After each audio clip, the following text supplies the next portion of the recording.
हज़रत साद बिन अबी वक्कास को हज़रत खालिद बिन वलीद रज़ी अल्लाह ताला अन्हु के बाद कुरून उला के आला तरीन जर्नैलों में शुमार किया जाता है। इस बात के बावजूद कि इराक की मुहिम पर जाने से पहले आपने कोई बड़ी मिलिट्री कैंपेन बज़ात खुद कमांड नहीं की थी, उसके बावजूद जो किरदार आपने, जो फिरासत आपने, जो जंगी हिकमत अमली आपने इराक की जंगों में दिखाए, वो गैर मामूली थे। हज़रत उमर रज़ी अल्लाह ताला अन्हु को शुरू में शक था कि शायद सैयदना साद बिन अबी वक्कास रज़ी अल्लाह ताला अन्हु इस जंग की जिम्मेदारियों को पूरा न कर सकें, इसीलिए ओवरऑल कमांड हज़रत उमर ने अपने हाथ में रखी। लेकिन बाद में आने वाले वाक़यात ने बिल्कुल साबित कर दिया कि सैयदना साद बिन अबी वक्कास न सिर्फ जंगी हिकमत अमली के हवाले से बल्कि उस रूहानी ताल्लुक़ के हवाले से भी गैर मामूली हैं, जिसकी वजह से मुसलमान जंगों में फतह हासिल करते थे। जो फैसला कुन लम्हा था इस पूरी इराक़ी कैंपेन का, वो एक मौजज़ा था।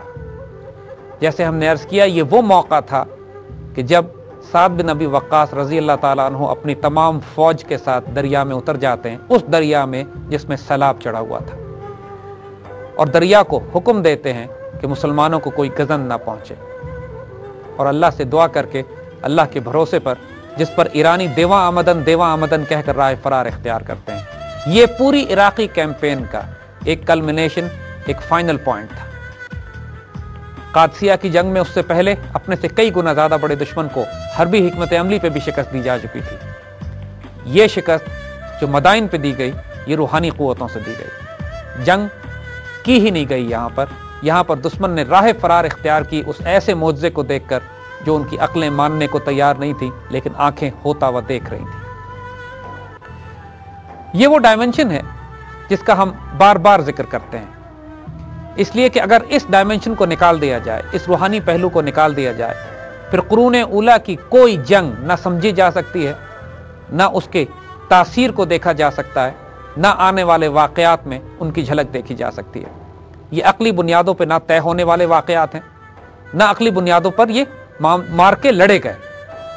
जो लड़ रहे थे वो भी जानते थे कि इसके अंदर जो रूहानी डायमेंशन शामिल है, जो रूहानी पस मंज़र है, वो इतना गैर मामूली है कि इनको फतह की बिशारत जंग से पहले दे दी जाती थी, और जब जंग से पहले ही फतह की बिशारत दे दी जाए तो उसके बाद जो हौसला, जो जज्बा और जो साइकोलॉजिकल सुपीरियॉरिटी फौजों को नसीब होती है, वो हर तरह से उस कमी को पूरा कर देती है जो फौजी और अस्करी एतबार से मुसलमानों को नसीब थी। हुजूर सल्लल्लाहु अलैहि वसल्लम ने कसरा के लश्करों की, उसकी सल्तनत की तबाही की बिशारत हजरत सराका के वक्त में ही दे दी थी, हिजरत फरमाते हुए।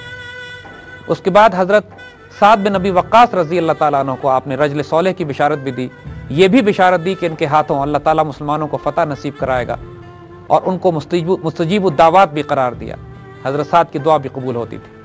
और ये सारे वो रूहानी हथियार थे कि जो मंजनीकों, तीरों, तलवारों, नेज़ों और तरकशों के साथ मुसलमान फौज इस्तेमाल करती हुई आगे बढ़ रही थी अपनी इराक़ी कैंपेन में। इसके बाद जो वाक़यात होते हैं, मुसलमान एक तरफ ईरान प्रॉपर में भी दाखिल होते हैं आने वाले वक्तों में। ईरान प्रॉपर में दाखिल होने के बाद अफगानिस्तान, एशिया वस्ती और हिंद की तरफ मुसलमानों का लश्कर रवाना होता है। दूसरी तरफ मिस्र में मुसलमान फौजें दाखिल होती हैं, और मिस्र को फतह करते हुए, जो कि अफ्रीका के लिए उनका दरवाज़ा था, पूरे शुमाली अफ्रीका से होती हुई मुसलमान फौजें उस मकाम पर पहुंच जाती हैं कि जहां पर पैसिफिक ओशन या बहरे जुल्मात मुसलमानों का रास्ता रोकता है। अल्लामा इकबाल ने अपना खूबसूरत शेर कि दश्त तो दश्त दरिया भी ना छोड़े हमने, बहरे जुल्मात में दौड़ा दिए घोड़े हमने, 3 बड़ी बड़ी मिलिट्री कैंपेन्स की तरफ इशारा करता है। दश्त से मुराद वो डेजर्ट कैंपेन्स हैं जो मुसलमानों ने जजीरा नुमा अरेबिया से निकलकर इराक में और शाम की तरफ की। दरिया भी ना छोड़े हमने, यहां से दरिया से मुराद यही मदाइन का वाक़या है कि जहां पे साद बिन अबी वक्कास रजी अल्लाह ताला उन्होंने अपनी फौजें मदाइन में दाखिल कर दी थी। और जब मुसलमान मगरबी अफ्रीका तक पहुंचते हैं और मुसलमान सिपाहसालार समुंदर में अपना घोड़ा डाल देता है, और यहां पर वो अल्लाह से कहता है कि या अल्लाह, अगर ये समुंदर मेरी राह में हायल ना होता तो मैं इससे भी आगे जाके जिहाद करता।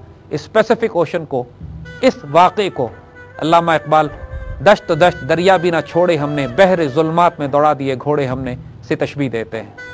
ये इतनी गैर मामूली कैंपेन्स हैं और इतने मुख्तसर तरीन अरसे में ये कैंपेन्स की गई कि तकरीबन حضرت ابو بکر صدیق رضی اللہ تعالیٰ عنہ کے پہلے لشکر کو جو عراق اور سیریا میں شام میں روانہ کیا گیا، اس کے 70 سال کے عرصے میں مسلمان ایک طرف پرشین اور رومن امپائرز کو شکست دے کر ایشیا وسطی ماوراء النہر کے علاقے فتح کر چکے تھے اور ماسکو کی ریاست کے قریب پہنچ چکے تھے۔ ایک طرف ایسٹرن ترکستان اور چین کی سرحدوں سے ٹکرائے اور ایک طرف ماسکو کے دروازے پہ دستک دی۔ ایک طرف بائزنٹائن امپائر پورے مشرقی وسطی سے نکال باہر کی اور تمام وہ علاقے جو پرشین امپائر کے تھے وہ مسلمانوں کے قبضے میں آئے۔ افریقہ میں داخل ہوئے تو مغربی افریقہ سے ہوتے ہوئے یورپ اور اسپین میں داخل ہو گئے اور فرانس کے دروازے کھٹکھٹانا شروع کیے۔ یہ اتنی غیر معمولی کیمپین تھی جو صرف تیروں، تلواروں اور نیزوں اور ہتھیاروں سے نہیں لڑی گئی۔ اس کا جو روحانی ڈائمنشن تھا وہ اس کی عسکری، اس کی فوجی اور اس کی حربی ڈائمنشن کے ساتھ لازم و ملزوم تھا۔ انشاءاللہ ان تمام ڈائمنشنز پہ اگلے پروگراموں میں بات کرتے جائیں گے۔